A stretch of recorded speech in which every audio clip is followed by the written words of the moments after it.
if you are thinking about the war as the opposite of peace, certainly you will have problems of interpretation and even understanding.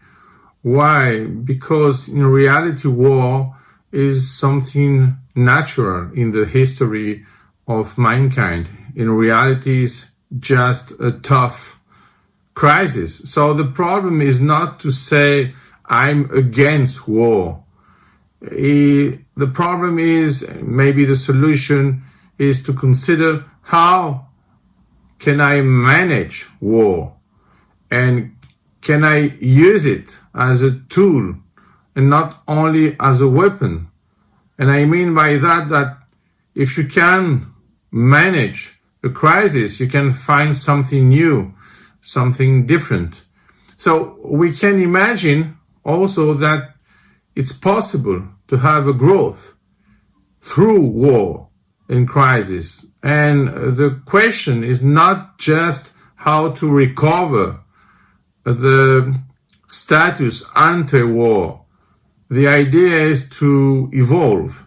And to evolve, it means that you have to use this.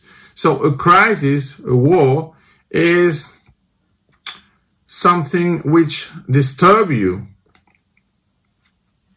but at the same time is an opportunity, because you can make something new, you can create something new, you can discover something new, because it's also a perturbation of the equilibrium, is also a way to live, and not just to say that death is the end.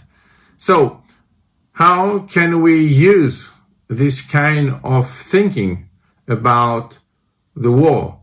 The idea is, as the war is natural, let's use it. And in which way? Of course, in a strategic way. So we use the war as a fact and not just a data, and we can imagine the future with the resolution of this crisis. But it's not just an opposition between war and peace. We are not talking about Tolstoy. We are talking about a way to change the fate and to create a new path after the war. And after the war is not just the end of the war, but is a way to manage a series of wars, a series of battles, because in reality we are living in a battlefield.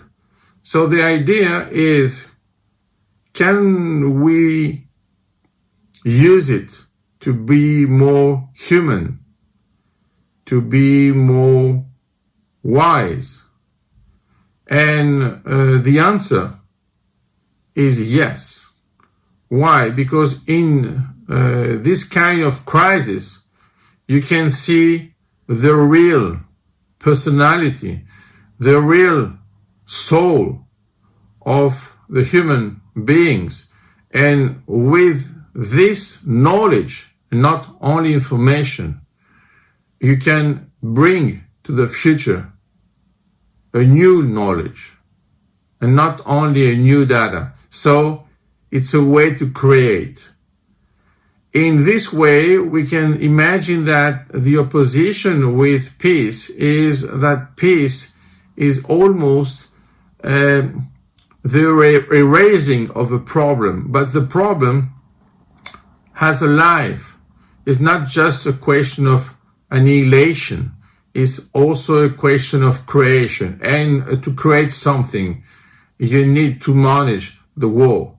So at the end, we can say that it's possible to be wiser, to be more human through the war, through the crisis, and not just after.